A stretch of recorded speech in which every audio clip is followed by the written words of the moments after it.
Behind the golden gates of Windermere Palace, where cameras never reach and royal protocols shield the most intimate moments, a single conversation between a young princess and her governess would shatter everything the public believed about the perfect royal family. What Princess Charlotte whispered that autumn evening, thinking no one else could hear, would expose a heartbreak so profound that it threatened to tear apart the very foundation of the modern monarchy. Sometimes the most devastating truths come from the innocent lips of children, and sometimes those truths reveal that even fairy tale marriages have their darkest chapters. The morning mist clung to the ancient stones of Windermere Palace, like secrets refusing to be told. Princess Charlotte Elizabeth Rose stood at her bedroom window, her small fingers pressed against the cold glass as she watched her mother's car disappear through the palace gates once again. At 8 years old, Charlotte had learned to count the days between her mother's departures and returns, and lately those numbers had been growing longer. Catherine, the Duchess of Windermere, had once been the commoner who captured Prince William's heart and the nation's imagination. Their wedding 12 years ago had been declared the romance of the century, watched by billions around the world who believed they were witnessing a real-life fairy tale. But fairy tales, Charlotte was beginning to understand, were stories told to make people feel better about things that weren't really true. "Your Highness, shall we begin your morning lessons?" Miss Adelaide Thompson, Charlotte's governess, entered the room with her usual gentle demeanor. Adelaide had been with the royal family for 6 years, arriving when Charlotte was just a toddler, and she had witnessed the gradual changes in the palace's atmosphere better than most. Charlotte turned away from the window, her expression far too serious for a child her age. "Mother left again," she said simply, as if stating a fact about the weather. "She said she'd be back for my piano recital next week, but she said that about my art exhibition too." Adelaide's heart tightened at the resignation in the young princess's voice. She had watched Charlotte transform from a carefree child who believed her mother hung the stars to a quiet observer who had learned not to expect too much. "Sometimes grown-ups have very important responsibilities that take them away," Adelaide offered carefully, though she knew the words felt hollow. "Is avoiding father an important responsibility?" Charlotte asked with startling directness. The question hung in the air like smoke, and Adelaide realized that this perceptive child had been watching and listening far more carefully than anyone had imagined. The truth was that the palace had become a stage where Catherine and William performed their roles as the perfect royal couple for public consumption. But behind closed doors, they moved through their lives like polite strangers. Their conversations had reduced to logistics about schedules, public appearances, and the children's activities. The warmth that had once filled their private moments had cooled into something that resembled duty more than love. Charlotte had inherited her grandmother's sharp intelligence and her great-grandmother's gift for reading people. She noticed things, how her parents never looked directly at each other during family dinners, how her mother's smile became different when the cameras appeared, how her father spent longer and longer hours in his study, and how the staff spoke in whispers when they thought she wasn't listening. "Sometimes even people who love each other very much go through difficult periods," Adelaide said gently, sitting down beside Charlotte on the window seat. "It doesn't mean they don't care about you." Charlotte considered this for a moment, her young mind working through concepts that most adults struggle to understand. "But what if they're so busy being sad about each other that they forget how to be happy about anything else?" she asked. "What if they don't actually love each other anymore, and they're just pretending because everyone expects them to?" The governess was struck silent by the child's insight. "How did you explain to an 8-year-old that sometimes love wasn't enough to overcome the pressures of duty, public scrutiny, and the weight of an institution that demanded perfection? How did you tell her that her parents were drowning in expectations that left no room for the ordinary human struggles that every marriage faced?" Outside, the palace gardeners were preparing the grounds for the upcoming state visit. Everything had to be perfect, just as it always did. The royal family had become experts at creating beautiful facades, but Charlotte was beginning to see through them all. That afternoon, while her younger brother Prince Louis played with his toy cars, oblivious to the undercurrents of tension that permeated their home, Charlotte sat in the palace library with a book she wasn't really reading. She was thinking about the conversation she had overheard between two ladies in waiting the previous week. "It's heartbreaking, really," one had whispered. "The Duchess barely speaks to His Royal Highness anymore. They're like two ships passing in the night."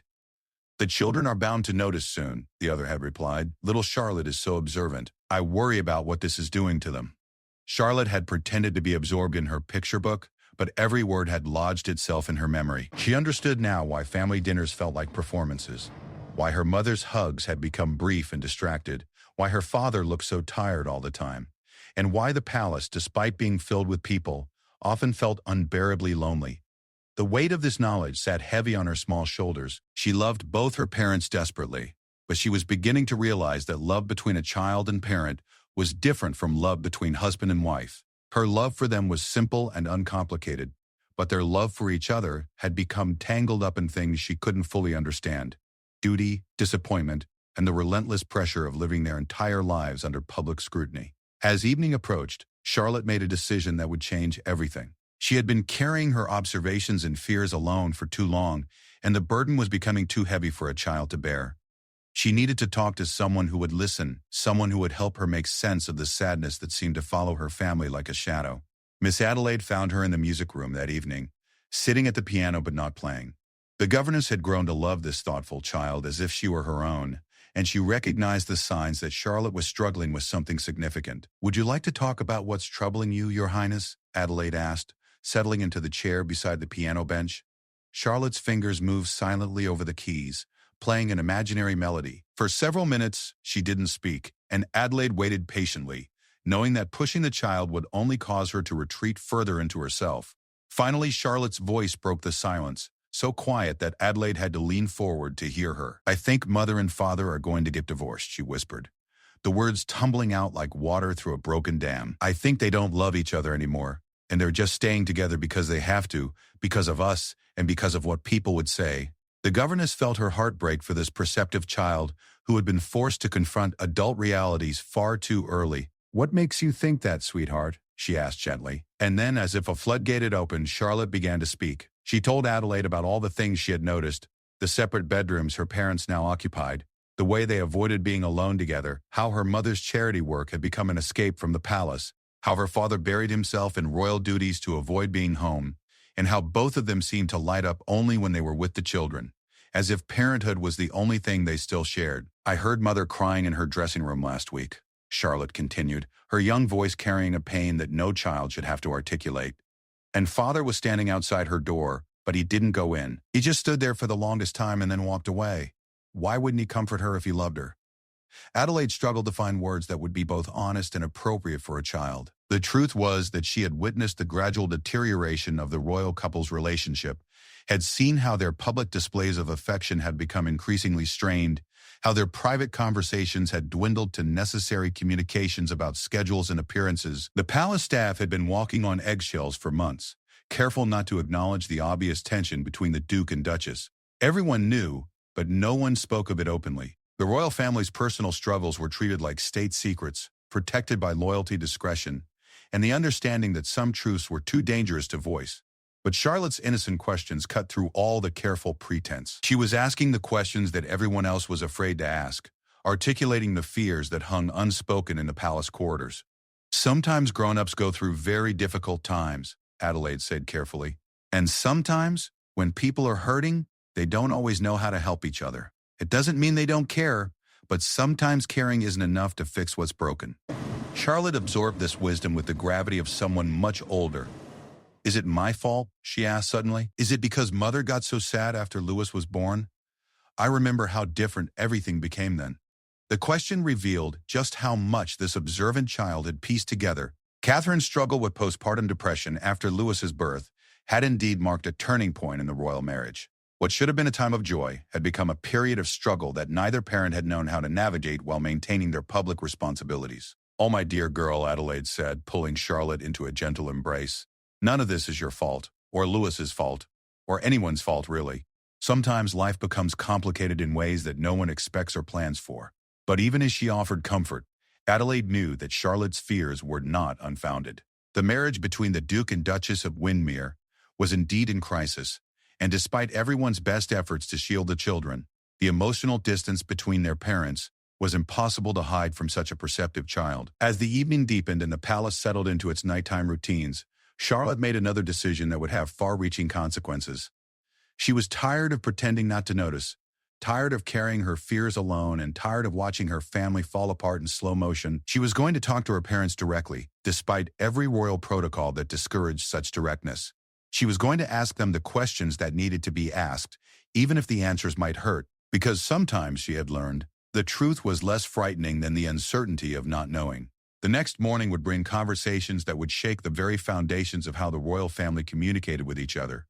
and Charlotte's courage to speak her truth would force everyone around her to confront realities they had been desperately trying to avoid. The autumn rain drummed against the windows of the palace morning room as the royal family gathered for what had become their increasingly rare breakfast together.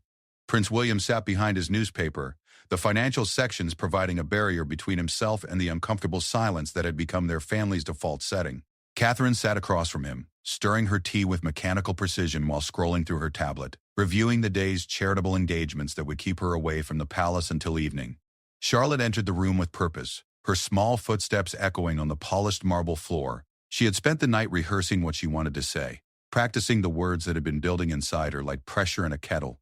Louis toddled in behind her, blissfully unaware of the tension that seemed to thicken the air, more interested in the toy airplane clutched in his chubby fist. "Good morning, darling," Catherine said, her voice carrying the bright, artificial cheer she had perfected for public appearances. She leaned down to kiss Charlotte's forehead, but the gesture felt rehearsed, like a scene from a play they had performed too many times. "Good morning, Mother." "Good morning, Father," Charlotte replied with unusual formality. She climbed into her chair and looked directly at both parents, her steady gaze making them unconsciously straighten in their seats. William lowered his newspaper slightly, sensing something different in his daughter's demeanor. "You're up early this morning, Charlotte. Did you sleep well?" "No," Charlotte replied with startling honesty. "I've been thinking about important things, and it's hard to sleep when you're thinking about important things." Catherine and William exchanged a glance over their daughter's head, the first direct eye contact they had shared in days. Something in Charlotte's tone suggested this was not going to be an ordinary family breakfast. "What sort of important things?" Catherine asked, setting down her tablet despite the pressing emails that demanded her attention. Charlotte took a deep breath, the way Miss Adelaide had taught her to do before piano recitals when she felt nervous. "I've been thinking about why you and Father don't talk to each other anymore, and why you're always going away, and why Father spends so much time in his study, and why everyone in the palace whispers when they think I'm not listening." The silence that followed was deafening. Louis continued playing with his airplane, making soft whooshing sounds, but both parents had gone completely still. Catherine's teacup hovered halfway to her lips, and William's newspaper crinkled as his grip tightened involuntarily. "Charlotte, sweetheart, I think there might be some misunderstanding," Catherine began, but Charlotte interrupted with the fearless honesty that only children possess. "Are you getting divorced?" she asked simply. "Because if you are, I would like to know. I would like to know what's going to happen to me and Louis, and I would like to know if it's because of something we did wrong." The question hung in the air like smoke from an extinguished candle. William set down his newspaper entirely, his face pale with shock. Catherine's carefully composed expression crumbled, revealing the exhaustion and sadness she had been hiding behind her public smile. "Oh, Charlotte," William said, his voice rough with emotion he had been suppressing for months. "Come here, sweetheart." Charlotte slipped from her chair and went to her father, who lifted her onto his lap with hands that trembled slightly. Catherine moved her chair closer, creating an intimate circle that excluded the rest of the world. "Why would you think we're getting divorced?" Catherine asked gently, though she already knew the answer. They had been so focused on maintaining their public facade that they had failed to consider how their private distance might appear to their perceptive daughter. "Because you don't look at each other anymore," Charlotte said with devastating simplicity. "Because you sleep in different rooms. Because when we have family dinners, you both look sad even when you're smiling. Because, Mother, you cry sometimes when you think no one can hear you, and Father, you stand outside her door but you don't go in to help her." Each observation landed like a physical blow. Catherine felt tears spring to her eyes as she realized how much her 8-year-old daughter had absorbed, how many adult realities this child had been processing alone. "And because," Charlotte continued, her voice growing smaller, "because you both seem happier when you're not together. Mother smiles differently when she's at her charity events, and Father laughs more when he's just with me and Louis. So I thought maybe you would be happier if you didn't have to live together anymore." The brutal honesty of a child had stripped away all their careful pretenses. William felt something break open in his chest, a dam of emotion he had been holding back for months in the name of duty and dignity. "Charlotte," he said, his voice thick, "you are the wisest person I know. And you're absolutely right about many things.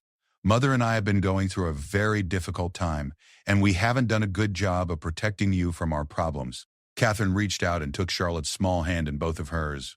"But sweetheart, none of this is your fault or Louis' fault. Sometimes adults make things more complicated than they need to be, and we forget that the most important thing is taking care of the people we love." "But do you still love each other?" Charlotte asked with the directness that adults spend years learning to avoid. "Because if you don't, it's okay.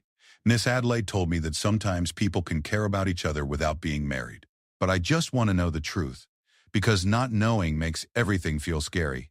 William and Catherine looked at each other over their daughter's head, really looked at each other for the first time in months. In that moment, they saw not the Duke and Duchess of Windermere, not the public figures who had disappointed each other with their human frailties, but two people who had once fallen deeply in love and who had created these extraordinary children together. The truth, William said slowly, is that we do love each other, but we've forgotten how to show it. We've been so worried about being perfect for everyone else that we stopped being real with each other. Catherine nodded, tears sliding down her cheeks. And the truth is that we've been scared too. Scared that we weren't good enough parents. Scared that we weren't living up to what everyone expected from us. Scared that if we admitted we were struggling, everyone would think we were failing. Everyone would think we were failing. Charlotte processed this information with the gravity of a small judge weighing important evidence. But everyone struggles sometimes, she said matter-of-factly. Miss Adelaide struggles with her arthritis, and Cook struggles with her temper when the ovens don't work properly, and I struggle with mathematics. Struggling doesn't mean you're bad at something, it just means it's hard. The simple wisdom of their daughter's words cut through months of complicated emotions and royal protocol. Here was a child who understood intuitively what they had lost sight of. That perfection was not only impossible but unnecessary, and that love meant accepting each other's struggles rather than hiding from them. You're absolutely right, Catherine said, pulling Charlotte into a hug that felt different from the distracted embraces of recent months. And we're sorry that our struggling made you scared. We're sorry that we forgot to explain things to you, and we're sorry that we let our problems become your worries. So you're not getting divorced, Charlotte asked, her relief evident in her voice. William and Catherine exchanged another look, this one longer and more meaningful than any they had shared in months. They both realized that their daughter's courage in asking the difficult questions had opened a door that had been locked between them for far too long. No, William said firmly, we're not getting divorced. But we are going to start talking to each other again. Really talking, the way we should have been doing all along. And we're going to start making sure that our family comes first, before all the other responsibilities. And we're going to stop pretending that everything is perfect when it isn't, Catherine added. Because you're right, Charlotte. Pretending doesn't help anyone, and it makes everything feel scary and uncertain. Charlotte smiled for the first time in weeks, a genuine expression of joy that lit up her entire face. Can we start by having breakfast together every morning? Even if you're busy, even if there are important meetings, can we just have breakfast together like a normal family? Yes, both parents said simultaneously, and then they laughed, the first spontaneous laughter that had been heard in the palace morning room in months. Louis, who had been absorbed in his toy airplane throughout the entire conversation, suddenly looked up and announced, "Airplane hungry," which broke the last of the tension and sent the entire family into the kind of helpless giggles that only families share. As they sat together, really together, for the first time in months, Charlotte felt something she had almost forgotten.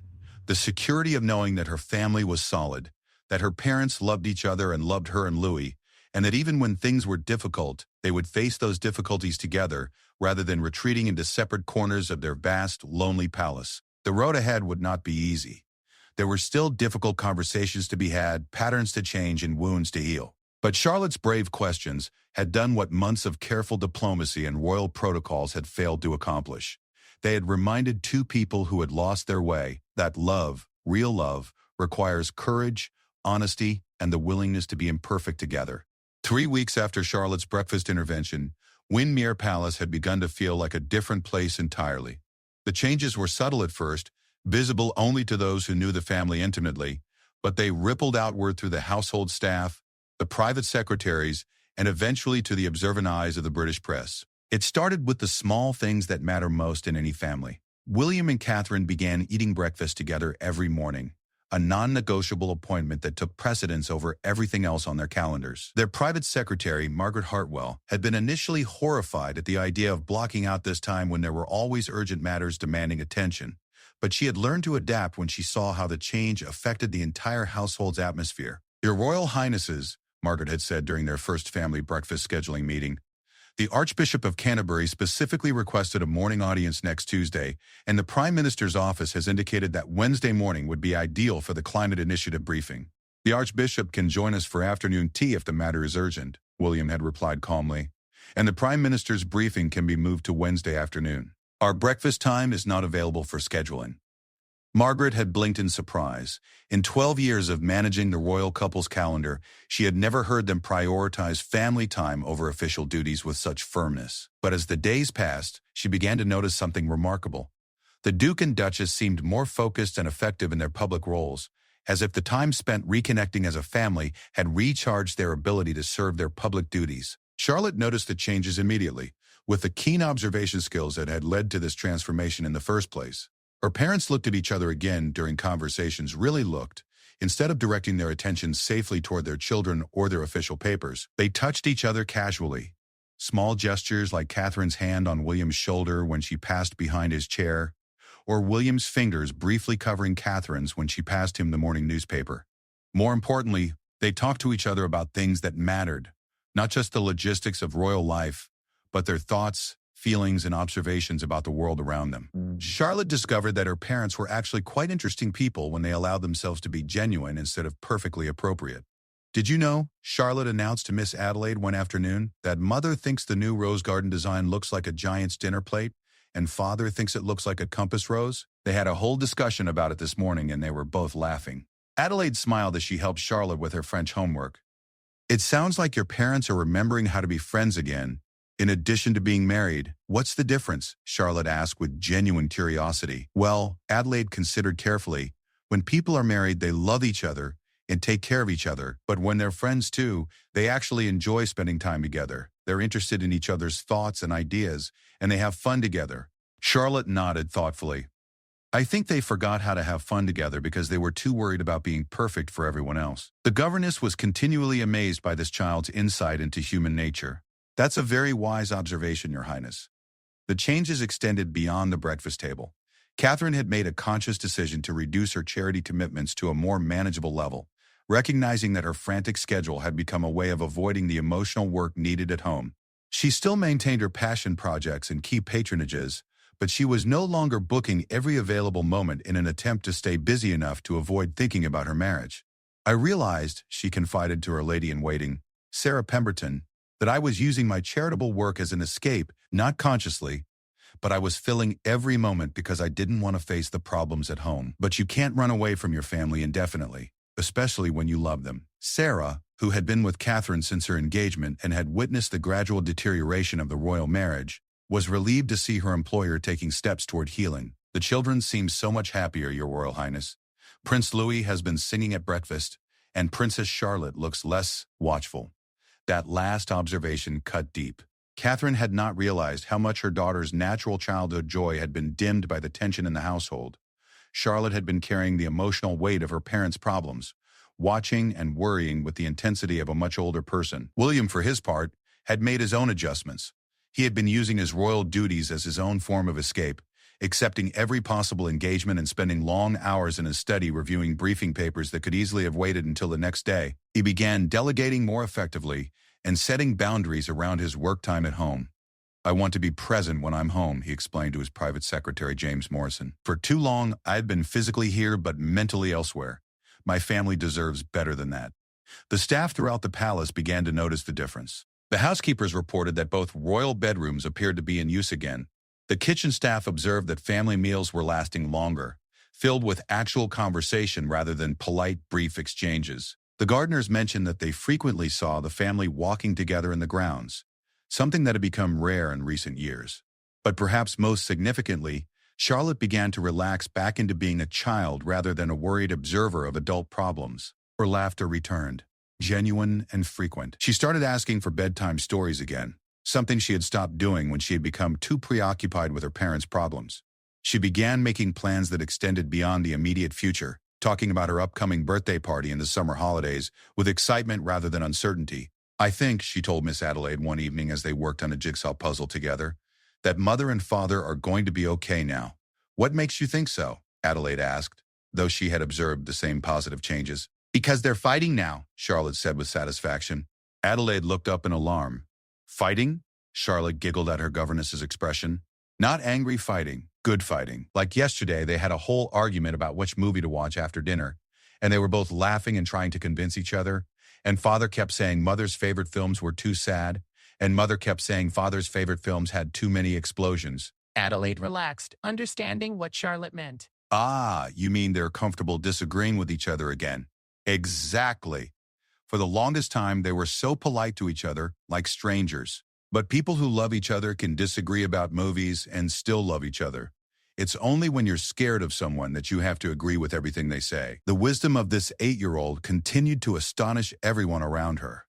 Charlotte had intuitively understood that the excessive politeness between her parents had been a symptom of emotional distance, not respect. Their willingness to have playful disagreements indicated a return of comfort and intimacy. The transformation was not without its challenges. There were still difficult conversations to be had, patterns of communication to rebuild, and trust to restore. Catherine and William had begun meeting with a counselor, a decision that had required them to overcome significant resistance from the traditional palace establishment. Your Royal Highnesses, the palace's senior advisor, Sir Christopher Whitman, had said when they first mentioned their intention, "I must express some concern about the discretion issues involved in seeking outside therapeutic assistance." Sir Christopher, William had replied with quiet firmness, "We have two choices. We can prioritize the institution's comfort over our family's health, or we can do what's necessary to ensure that our children have parents who are genuinely happy together. I know which choice I'm making." Catherine had been proud of her husband in that moment, seeing the man she had fallen in love with reassert himself over the royal persona that had been threatening to consume him.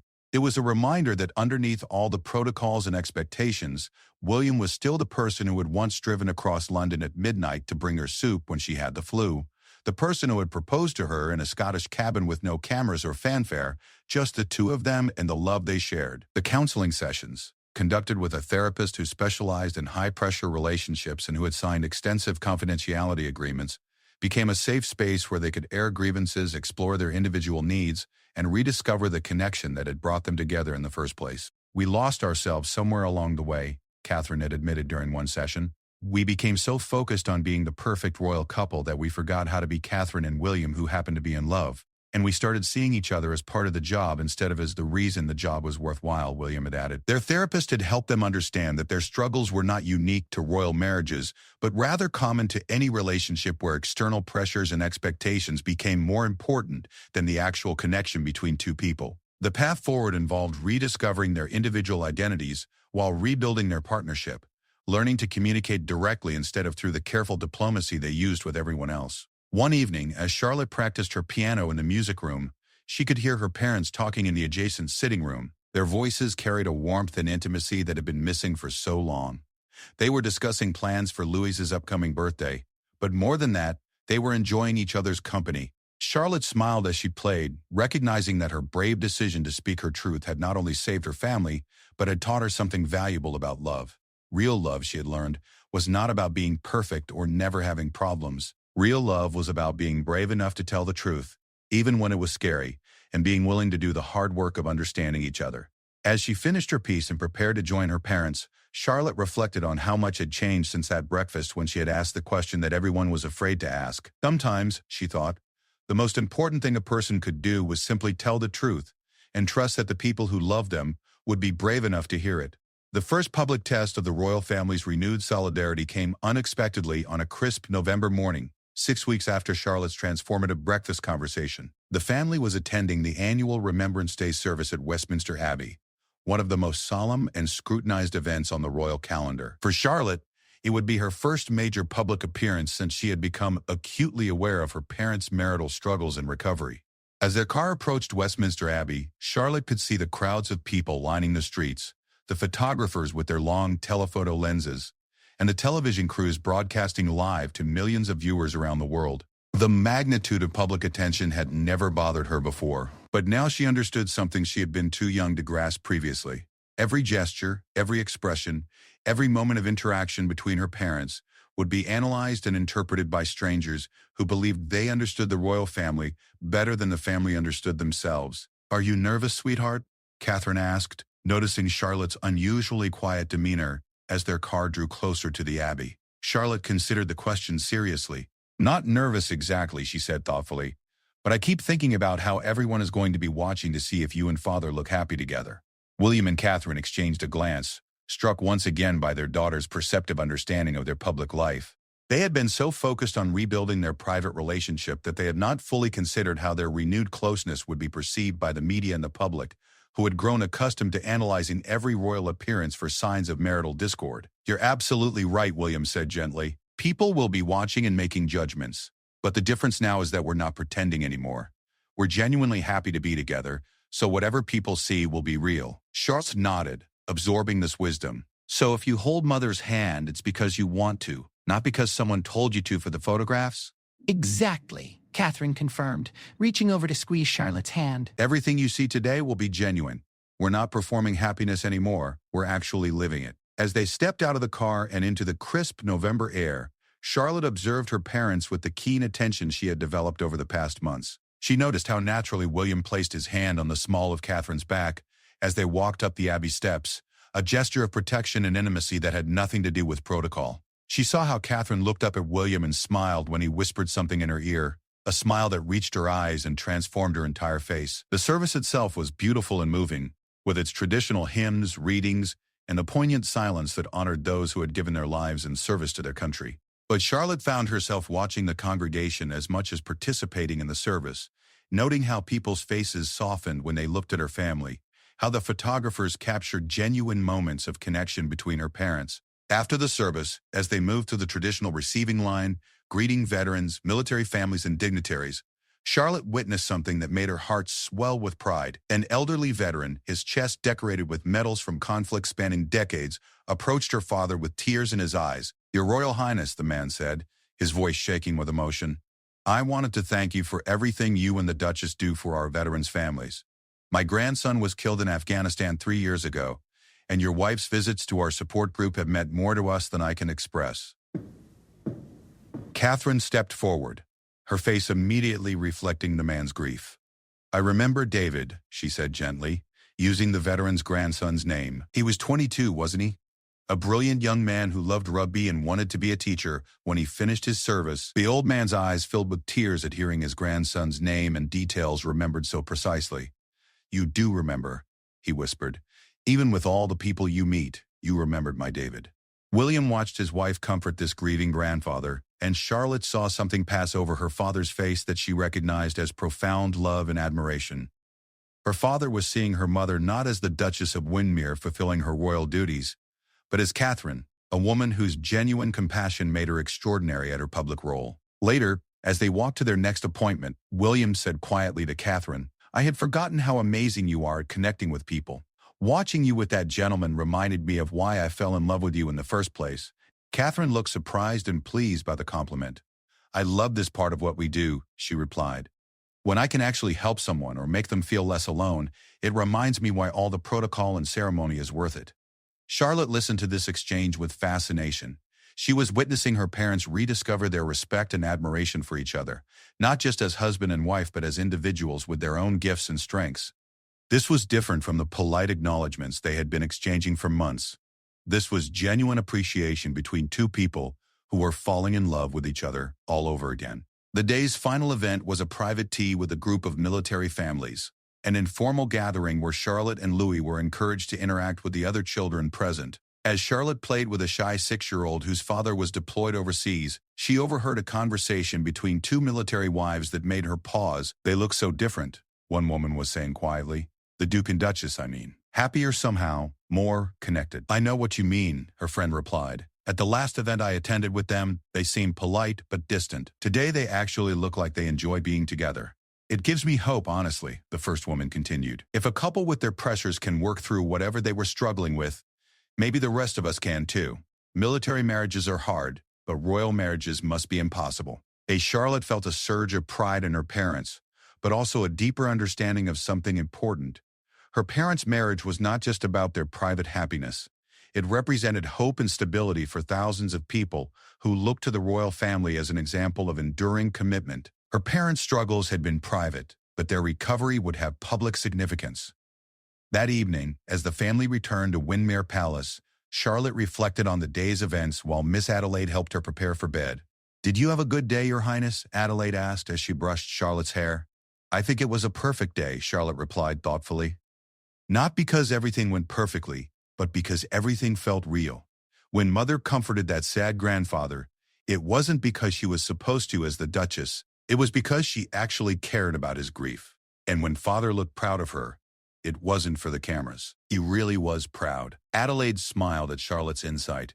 And how did that make you feel? Safe, Charlotte said immediately. It made me feel safe because I knew that when people were watching our family, they were seeing who we really are, not a performance. And I felt proud because I helped make that possible by asking the hard questions. As Adelaide tucked Charlotte into bed, the young princess had one more observation to share. Miss Adelaide, do you think other families have conversations like the one we had at breakfast that day? Do other children have to ask their parents if they're getting divorced? Adelaide considered her response carefully. I think many families go through difficult periods, Your Highness, but not every child is as brave as you were, or as wise, or as willing to speak up when something important needs to be said. What you did took tremendous courage. Charlotte smiled sleepily. Father says that courage isn't about not being scared. It's about doing what needs to be done even when you are scared. Your father is very wise, Adelaide agreed, and so are you. As Charlotte drifted off to sleep, Adelaide reflected on the extraordinary transformation she had witnessed over the past weeks. A child's brave question had not only saved a marriage, but it reminded two adults that love was not something to be performed, but something to be lived authentically. Even under the most intense public scrutiny, the royal family had learned that perfection was not only impossible but unnecessary. What people truly responded to was genuine connection, honest emotion, and the courage to be vulnerable enough to grow and change. Charlotte's intervention had taught them all that sometimes the most important conversations begin with the hardest questions, and that love, real love, could survive and even thrive when it was built on truth rather than pretense. In the months that followed, the British press would note the renewed warmth between the Duke and Duchess of Windsor, the increased effectiveness of their public engagements, and the obvious happiness of their children. But they would never know that it all began with an 8-year-old princess who was brave enough to ask if her parents were getting divorced, and parents who were wise enough to hear the love behind her frightening question. Spring had arrived at Windsor Palace with an explosion of color that seemed to mirror the renewal taking place within the royal family. 6 months had passed since Charlotte's courageous breakfast conversation, and the changes that had begun in that morning room had rippled outward, transforming not only the family's private dynamics, but their approach to their public responsibilities as well. Charlotte stood in the palace gardens, wearing a new spring dress the color of daffodils, as photographers prepared for the family's official Easter portrait. But this year felt different from all the previous formal photo sessions. Instead of the carefully choreographed poses and slightly strained smiles of years past, there was an ease and naturalness to the family's interactions that even the most cynical photographers couldn't help but notice. Your Royal Highness, the lead photographer, Marcus Whitfield, said to Charlotte as he adjusted his camera settings, "You look absolutely radiant today. There's something different about you this spring." Charlotte considered this observation with her characteristic thoughtfulness. "I think it's because I'm not worried anymore," she said simply. "When you're not scared about important things, everything else feels lighter."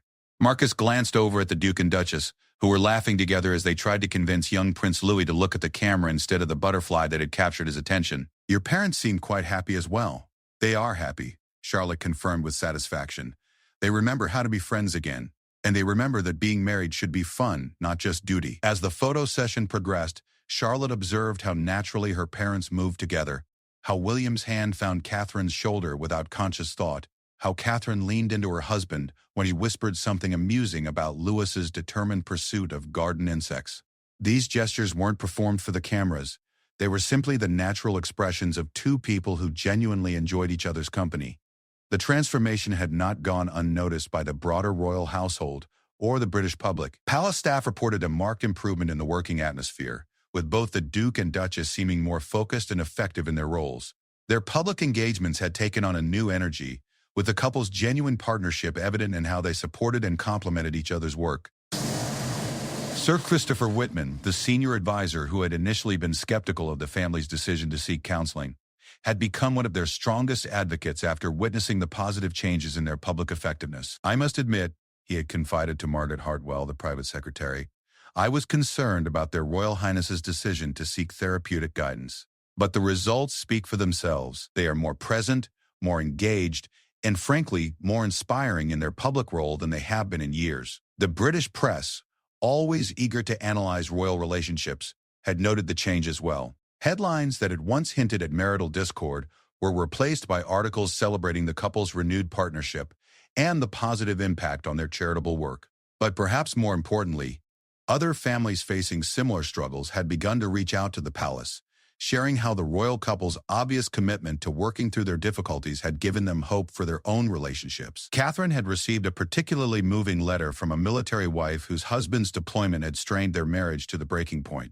"Your Royal Highness," the letter had read, "watching you and the Duke at the Veterans Reception last autumn gave me hope that my husband and I could find our way back to each other. If a couple with your pressures and public scrutiny could rebuild their connection, then perhaps we could too. I wanted you to know that your example of not giving up on love has saved my marriage." Reading that letter, Catherine had been struck by the responsibility that came with their public role, but also by the privilege of being able to offer hope through their own journey of healing. Charlotte had become fascinated by these ripple effects of her family's transformation. During her lessons with Miss Adelaide, she often asked questions about how personal changes could affect larger communities. "Miss Adelaide," she had asked one afternoon while working on a history lesson about influential monarchs, "do you think that when important people make good choices in their private lives, it helps other people make good choices too?" "That's a very sophisticated question, Your Highness," Adelaide had replied. "What makes you think about that?"